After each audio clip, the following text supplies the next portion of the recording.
Qu'est-ce que vous pensez des personnes qui se baladent avec un sac?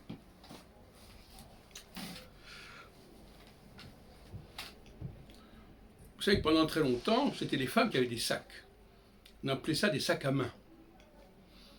L'homme, lui, avait rarement des sacs dans la main.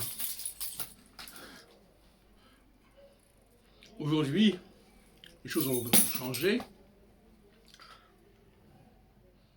Et il y a aussi les personnes qui sont elles-mêmes un sac dans lequel on peut vider des choses.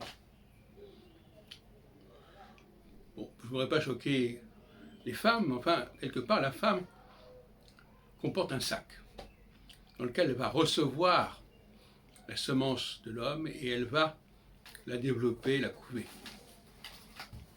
Donc, pour personne qui porte des sacs sous une forme ou sous une autre, c'est quelqu'un qui peut ramasser des choses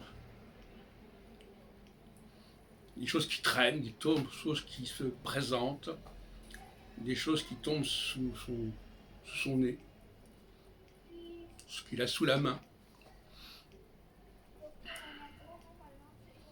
Quand on n'a pas de sac, quand on ne transporte pas de sac, on ne peut pas récupérer des choses qui nous tombent sous le nez.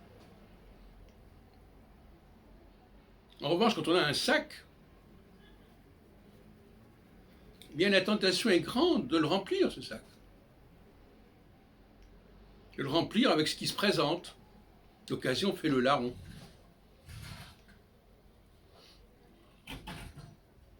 Et puis on peut vider son sac aussi. On le remplit et on le vide.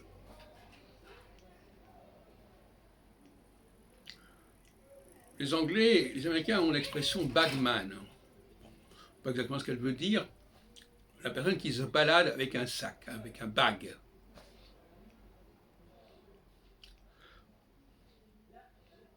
C'est souvent le cas du SDF, du nécessiteux, qui emporte avec lui un sac pour y mettre ce qui peut se présenter à lui à l'avenant.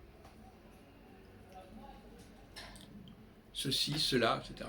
Il va ramasser des choses, il va les mettre dans son sac, et ce sac, généralement, il est fermé. Donc, de l'extérieur, on ne sait pas très bien ce qu'il y a dedans. Un voleur, par exemple, il a besoin d'un sac pour cacher son délit.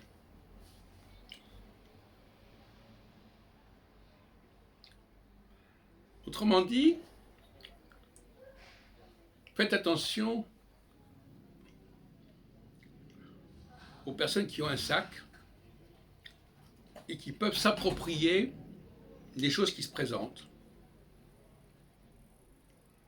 y compris effectivement un homme qui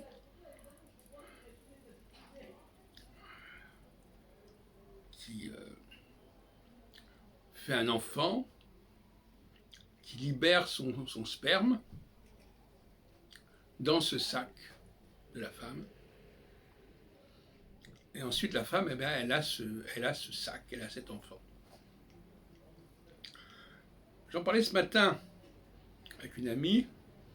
C'est tout le problème de la matrilinéarité. Elle me disait, oui, mais vous comprenez, on ne sait pas qui est le père, alors on est sûr de la mère. Non. C'est faux.